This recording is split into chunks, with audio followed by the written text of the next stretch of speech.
2, 1, go!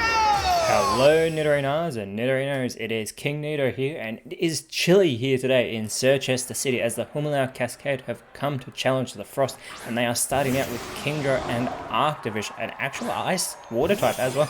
Sirchester Frost starting out with Mamoswine and Cryogonal, and both these sides are trying to get back into the Masters 8 as a confusion from Cryogonal onto Arctivish does mediocre damage, but Kingdra does set up a Psychic Terrain. This actually would have given that confusion a bit more of a boost as that terrain does set on the field. Now, Sirchester Frost are 11th, the Humelau Cascade are 12th. They both have a 3 and 4 record. They are trying to level that, as that Supersonic will leave Kingdra confused. And Arctivish goes with the Scale Shot onto Mamoswine. This multi-hit move, it's going to lower its defenses doing this. It gets critical hit on the second one as well. Will lower its defenses, but it does give itself a speed boost here.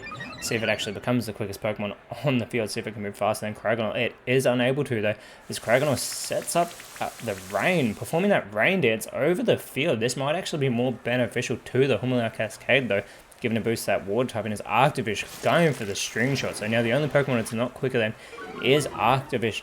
Is Cryogonal, but it has just lowered its speed a great deal, as well as Mamoswine's with that string shot. And now we have Kingdra, who needs to shake off this confusion, and it will be successful. Goes for the Mach Punch onto Cryogonal. Super effective hit there, that very fast Mach Punch. Mamoswine going for the Vacuum Wave there onto Arctivish, also super effective.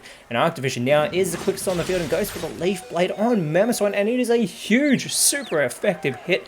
If Kingdra can shake off this confusion, it might be able to eliminate Mamoswine, but instead it goes for the Bulk Up. So instead of going for the offensive move, it is going to boost its physical stats there in the attack and defense. Cryogonal with the Power Trip though, going for Arctivish, very minimal damage there. And Mamoswine is about to go for the Poltergeist on Kingdra, attacking it with its own Leopard Berry there. As Arctivish with the Infestation onto Cryogonal. Cryogonal will take continuous damage from that infestation as Kingdra snaps out of its confusion and goes for the extra sensory there. Cryogonal taking more damage as it begins to absorb light. It's going to set up for a Solar Beam.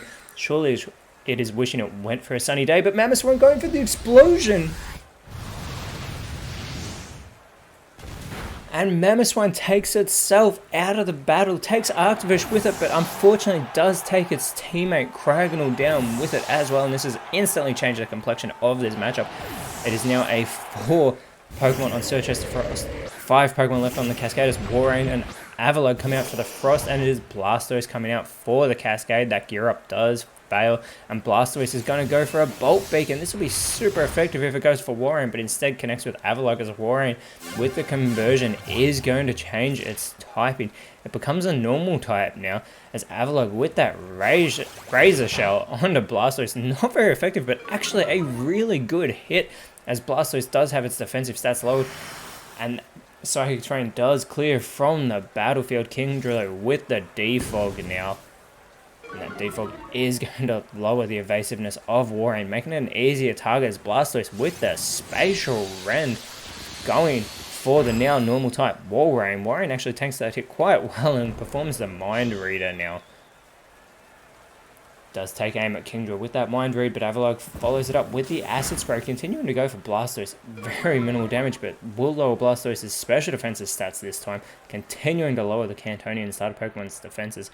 As that rain over the battlefield stops, and Kingdra now with the Feather Dance concentrating on Avalugg with that move, it is going to lower Avalugg's attack a great deal.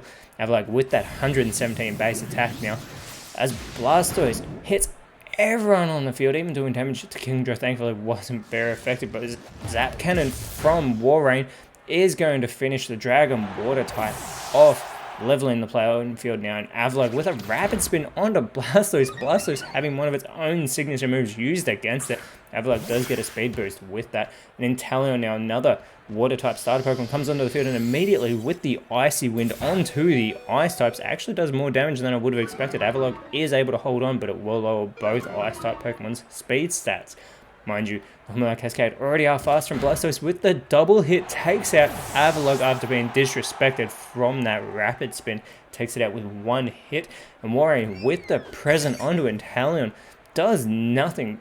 So it would have actually restored health for Inteleon, but it's already at full strength, and Cloyster now comes out for the Sirchester Frost as a Pin Missile First one's a critical hit from Inteleon onto Warrain. If it gets all 5, it might get the elimination. It's got 3 already. It only needs 2 more, but only gets 3.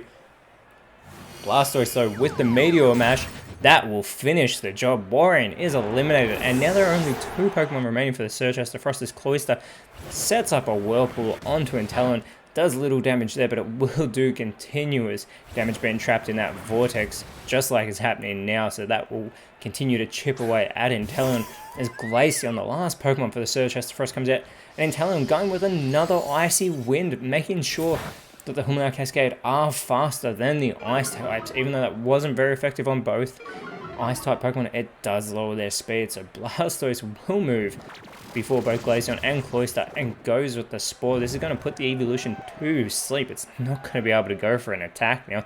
But Cloyster with the Will-O-Wisp, again going for Inteleon. This is going to leave it with a burn. So it's going to be taking damage from both the Whirlpool and the Will-O-Wisp. This is actually a really good setup if they can get Inteleon taken off the field with those status conditions and eliminate Blastoise in the meantime. There's that Whirlpool doing damage to Inteleon now. As Inteleon with the Night Slash goes for the Water Ice type. Doesn't do a great deal of damage though. Blastoise though with the Overheat going for Glaceon. Massive damage, but Glaceon's able to hold on after that super effective attack only just as Blastoise's special attack does lower. Cloyster with the Mist Ball onto Blastoise. Huge damage, and Glaceon has woken up. And this will be the second time I've seen the Poltergeist in this matchup. As Glaceon eliminates Blastoise with its own Leopard Berry after being able to hold on. Then Inteleon still taking damage from the burn and the Whirlpool.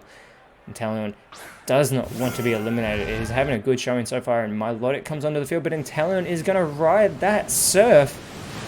This will take Glaceon out. Actually does decent damage to Cloyster for a not very effective move. But Cloyster is now all by itself. 3 Pokemon to contend with. Milotic with the Pain Split is actually going to restore some of Cloyster's health. So this is actually a really bad play by Milotic. It's Cloyster with the Fire Punch. This won't be very effective on Milotic there. Unfortunately, it doesn't leave it with the burn like Inteleon has. Again, still holding on. Taking damage from 2 different moves in between turns, but Inteleon with the Sludge Bomb now onto Cloyster. Cloyster holds on, but it is left with a status condition of its own. It has been poisoned, and Milotic with the Tail Whip. This will not finish Cloyster off, but you know that that poisoning will. Cloyster needs to do something right now. Goes for the Glare, it fails, and the poisoning takes out Cloyster. So the Humanoid Cascade have run away with this matchup and gotten a huge victory over the Surchester Frost in their home field. That is great, as the Humanoid Cascade will move up into 8th place, so they are on that cut line for the Masters 8, and they're going to want to continue that as the next round they'll be facing the 9th place Coney Spring. They are still yet to play this round though, and it will be the Jubilife Venom facing the Surchester Frost next round. But in our next matchup, it'll be the Ballon the Angels trying to end their losing streak against the Santa Loon Swarm. 14th versus 16th. Both these sides are trending downwards on the leaderboard. They both need to work their way back up. But until then, Nidorinos and Nidorinos, thank you so much for watching. Let us know in the comments below who you thought was the best on field. And if you enjoyed what you saw, please leave a like, share, subscribe, but more importantly, always remember, you are awesome, and I'll see you when you see me.